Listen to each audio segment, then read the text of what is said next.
Hola, mi nombre es Josías de la Cruz y te doy la bienvenida a nuestro quinto y último estudio de nuestra análisis en la carta a los Gálatas.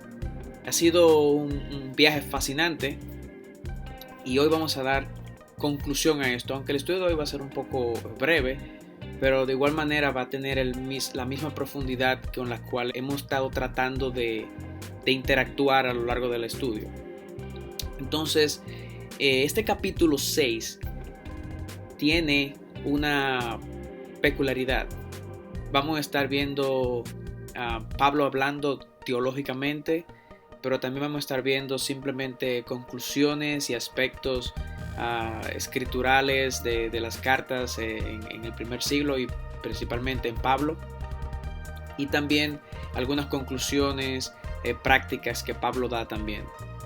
Te insto, como lo hacemos en todos los programas, a que nos escribas a la página que aparece en pantalla y nos dejes allí tus comentarios o tus preguntas. Este estudio es un ensayo académico que hemos escrito y el cual vamos a estar enviando a todas las personas que nos escriban, en primer lugar, y que también se suscriban al canal. Vamos a estar enviando el estudio y también así tú puedes enterarte cuando publiquemos nuestros próximos estudios también. Así que es importante que te suscribas al canal por esa razón. También puedes escribir en nuestro cajón de comentarios en nuestra página aquí mismo en el video, en YouTube, y puedes mandarnos tu correo electrónico a la página que dimos al principio, porque es importante. Es a través de los correos electrónicos que vamos a estar enviando el estudio, el ensayo académico completo, donde tendremos y podrás ver mucho más detalles que no lo presentamos aquí por cuestiones de tiempo y por cuestiones también de que se va un poco del tema, pero para tu enriquecimiento personal y tu estudio personal de las escrituras te va a funcionar bastante bien. Así que sin más preámbulos, en este último estudio del capítulo 6 de Gálatas, lo pudiéramos bosquejar simplemente en dos puntos. Si necesitamos bosquejar este capítulo, el primer punto sería qué quiere decir la frase la Torá del Mesías. Prácticamente en los primeros 10 versos del capítulo 6, Pablo se dedica a desempacar esto que él llama aquí la Torá del Mesías, una terminología extraña que no habíamos visto hasta este momento a lo largo de la carta. Y en los últimos versículos del 11 al 18, Pablo prácticamente da una conclusión apostólica, lo cual es muy típico de él. Así que veamos la primera pregunta y cómo Pablo lo aborda. Al inicio de este capítulo, Pablo continúa las instrucciones prácticas que él había exhortado a los hermanos desde el capítulo anterior. Y dice Pablo, y citamos: hermanos, aun si alguien es sorprendido en alguna falta, ustedes que son espirituales, restáurenlo en un espíritu de mansedumbre, mirándote a ti mismo, no sea que tú también seas tentado. Estos que son sorprendidos en alguna falta no debe entenderse como judaizantes, ya que Pablo tiene palabras más duras para estos. Eso lo puedes ver, por ejemplo, cuando Pablo se refiere a los judaizantes, él le habla con más severidad. Y lo puedes ver en el capítulo 5, versículo 4 y versículo 12. Sino más bien que Pablo aquí está haciendo eco de la forma en la que él mismo lidió con el apóstol Pedro al inicio de la carta, sin dejar de mirarse a sí mismo. Y tú puedes comparar esto que Pablo dice en este primer verso del capítulo 6, cuando miras en el capítulo 2, cómo Pablo abordó a Pedro y lo trató de restaurar en un espíritu de mansedumbre, del versículo 11 al 14 del capítulo 2. Y si observas y comparas el versículo 17 de ese mismo capítulo con el versículo 19 al 20 de ese mismo capítulo, tú te das cuenta que en esos últimos versículos Pablo como que se mira a sí mismo mientras corrige también a Pedro. O sea que Pablo aquí está haciendo eco de esa primera interacción que él tuvo con Pedro al principio de la carta. Ahora bien, el texto continúa diciendo que cuando los hermanos lidian con las cargas unos a otros, cumplen así la Torá del Mesías. Eso es lo que dice el versículo 2. Y está la frase importante en esta sección del texto.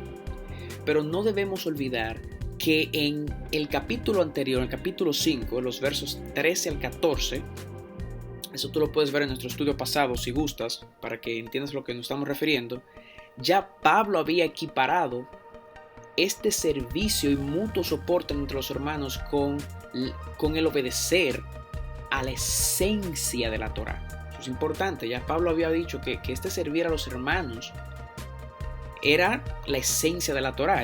Pablo había concluido eso en esos versos anteriores. Mas aquí le llama la Torá del Mesías. Aquí le llama la Torá del Mesías. Esto es lo que el presente ensayo ha venido analizando y llamando como la esencia de la Torá, lo cual a su vez no difiere de lo enseñado por Jesús en el discurso del monte, en Mateo capítulo 5 al capítulo 7. Eso no difiere de eso. Eso le podemos llamar también la Torá del Mesías, y no difiere de lo que hemos venido hablando aquí a lo largo del estudio. Y también lo que no difiere de lo que Jesús habló previo a su última Pascua que comió con los discípulos en Juan capítulo 14 versículo 15 y 21. Estamos hablando de la misma cosa prácticamente, es decir, que en el capítulo 5 de Gálatas, en los versos 13 al 14 y el capítulo 6, el verso 2 que estamos viendo ahora mismo, Pablo está hablando de la misma cosa, el amor, la esencia de la Torá. Eso es lo que Pablo está hablando. En ocasiones, cuando se leen frases como andar en el Espíritu o santificación o cosas similares, se interpreta que los autores bíblicos estaban haciendo referencia a aspectos meramente espirituales, inmateriales, no palpables, nada relacionado con obras prácticas y palpables que el cristiano deba hacer. Pero es precisamente a esto que el apóstol se refiere aquí, porque el que siembra para su propia carne, dice Pablo, de la carne segará corrupción, pero el que siembra para el Espíritu, del Espíritu segará vida eterna. No nos cansemos, dice Pablo, de hacer el bien, pues a su tiempo, si no nos cansamos, segaremos. En otras palabras, sembrar para el Espíritu o vivir en el Espíritu o andar en el Espíritu es sinónimo de lo que Pablo llama en griego kalon piuntes, que pudiéramos traducirlo literalmente el bien hacer. Y según el versículo 10 de nuestro capítulo 6, este hacer el bien debe ser dirigido hacia todos, ya sean hermanos nuestros en la fe, conversos, o ya sean inconversos. Especialmente, dice el verso, a los de la comunidad de fe, obviamente, lo cual es exactamente a lo que Pablo le llama el completar la Torá, o como le llama en el versículo 2 de nuestro capítulo 6, cumplir la Torá del Mesías. Por lo tanto, sembrar para el Espíritu, como dice este texto, y vivir en el Espíritu o andar en el Espíritu es guardar la esencia de la Torá. Es hacer obras como las sugeridas por Pablo en el capítulo anterior de los versos 22 al 26 que llamamos el fruto del Espíritu, ¿verdad? O las que él sugiere aquí al final de esta carta. En nuestro capítulo, si notan del versículo 3 hasta el versículo 6 o al versículo 10 prácticamente hay un sinnúmero de sugerencias que están mezcladas allí por Pablo, que hacen referencia a esta Torá del Mesías. Es prácticamente eso. La Torá del Mesías o la esencia de la Torá no es más que hacer obras como las que Pablo sugiere aquí en el versículo 3 de nuestro capítulo. Él dice evitar el orgullo. En los versículos del 4 al 5 él habla de una autoexaminación. El creyente tiene que autoexaminarse, evitar el orgullo. Esas son obras que prácticamente comprenden a lo que la Torá se refería, a lo que es la esencia de la Torá o de la Biblia hebrea también en sentido general. Otra cosa que Pablo menciona es mostrar agradecimiento al obrar toda clase de bien a tus maestros bíblicos. Eso lo menciona el versículo 6. Eso es otra obra que Pablo sugiere que el creyente debe hacer también. Y por último, el versículo 10, Pablo sugiere buscar intencionalmente oportunidad para hacer obras de bien a inconversos, personas no creyentes, que no pertenecen a la fe, pero especialmente también a nuestros hermanos en la fe. Y eso es importante tenerlo pendiente. Y esta ha sido la retórica de Pablo a lo largo del Nuevo Testamento. Tú puedes comparar este texto, por ejemplo, con lo que él escribe a Tito en el capítulo 3, versículo 14. Prácticamente ha sido el pensar de Pablo con respecto a esto y es bien consistente a lo largo del Nuevo Testamento. Ahora bien, Pablo entra a lo que es la conclusión apostólica, como le llamamos, y eso está en los versos del 11 al verso 18. Y el apóstol aquí finalmente llega a la conclusión de su carta, y como vimos mientras analizamos el Midrash de Pablo en el capítulo anterior, de los versos 21 al 31, que le instamos nuevamente a que vean el video porque es muy importante para que entiendan lo que vamos a hacer aquí.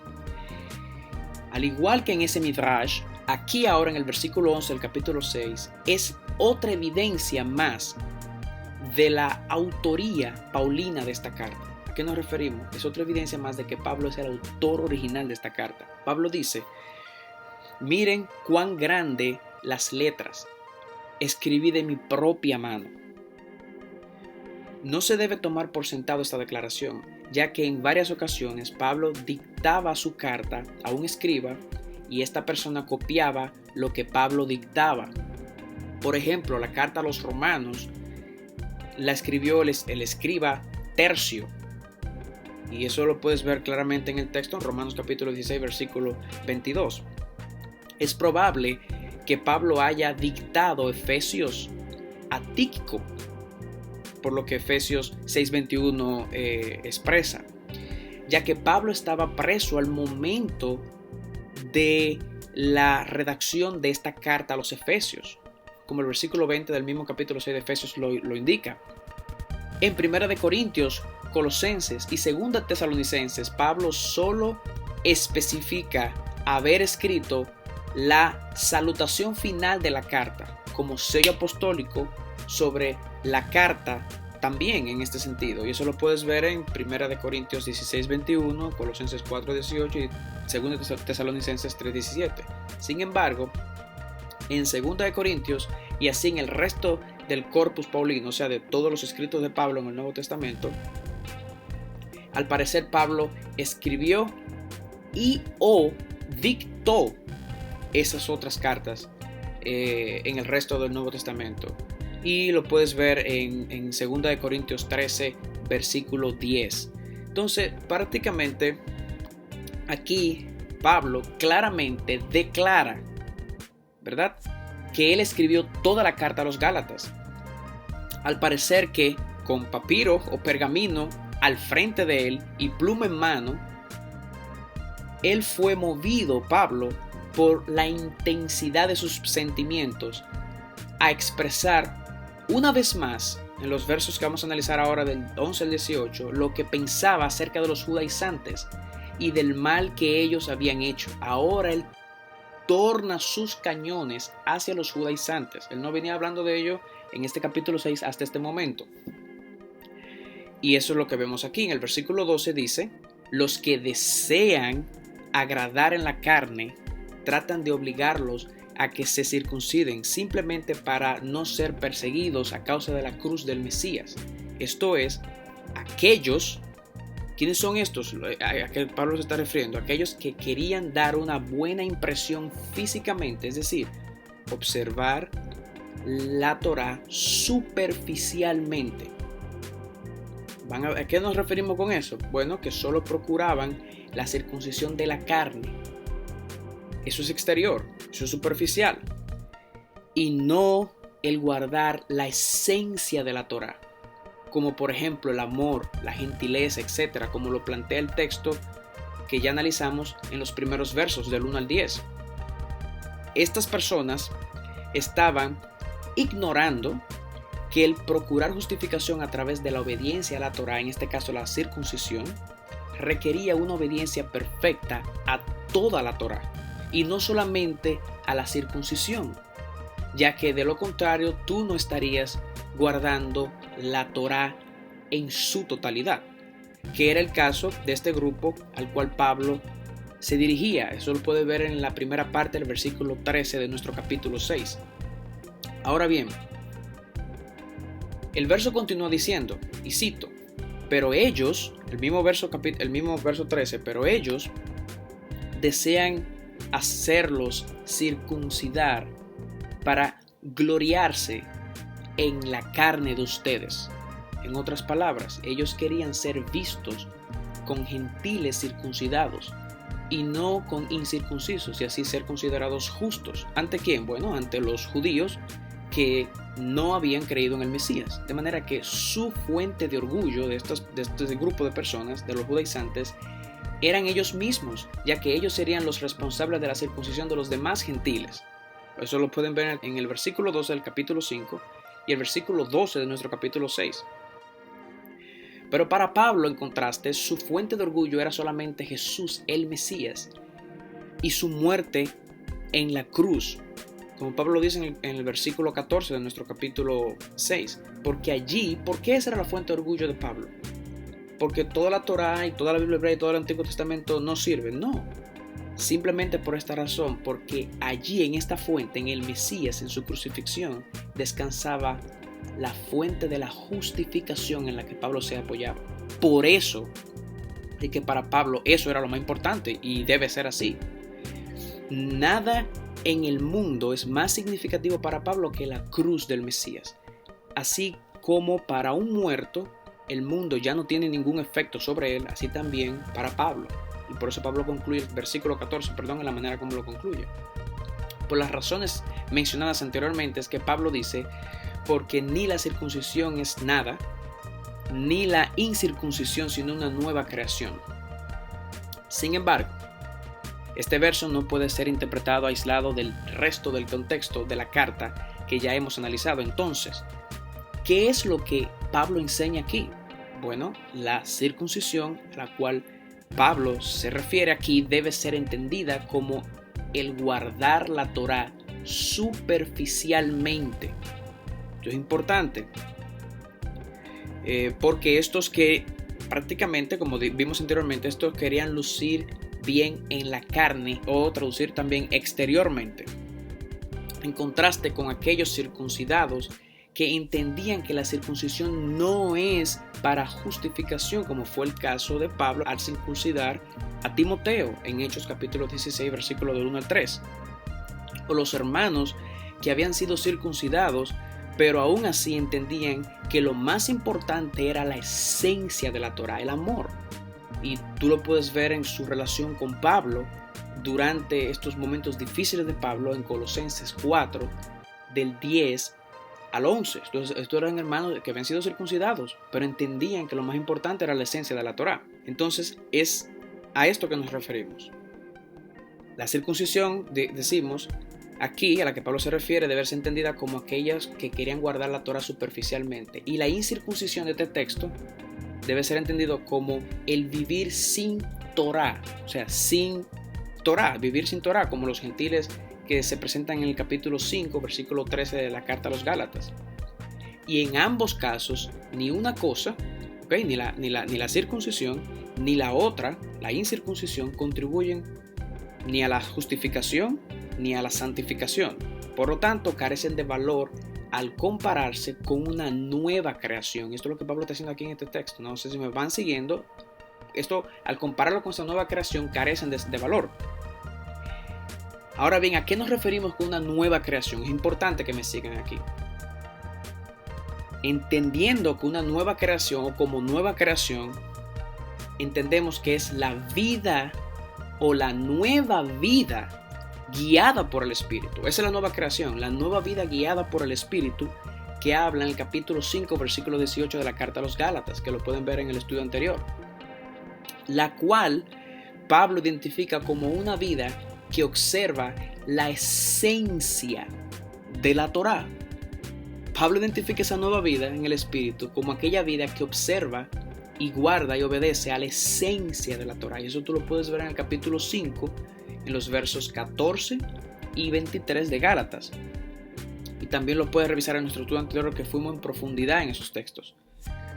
Y a su vez, ahora aquí en este capítulo 6, a ese mismo grupo de personas, la vida en el Espíritu, la nueva vida, la nueva creación, la nueva vida en el Espíritu, que él llama aquellos que viven y observan la esencia de la Torá, aquí en el capítulo 6 entonces, él los identifica como aquellos que guardan o cumplen la Torá del Mesías. Eso lo puedes ver en el versículo 2 del capítulo 6. Todo esto está conectado. No podemos interpretar este versículo ahora del versículo 15 del capítulo 6 en un vacuum, aislado. No, todo esto está conectado. El apóstol Pablo cierra la carta con las salutaciones finales, típicas de Pablo, haciendo referencia a la gracia del Señor sobre los hermanos. Pero en el versículo 16 Pablo trae una idea controversial cuando dice, y cito el texto aquí: y a los que andan conforme a esta regla, paz y misericordia sea sobre vosotros y sobre el Israel de Dios. ¿A qué regla Pablo se refiere aquí? Bueno, la mencionada en el versículo 15, el versículo que acabamos de ver, que la vida en el Espíritu, o vivir observando la esencia de la Torá, es lo más importante en la vida del creyente. Eso tú lo puedes ver comparando el capítulo 6, versículo 15 de Gálatas con el capítulo 5, versículo 14, versículo 18, versículo 23 y el mismo versículo 2 del capítulo 6 también.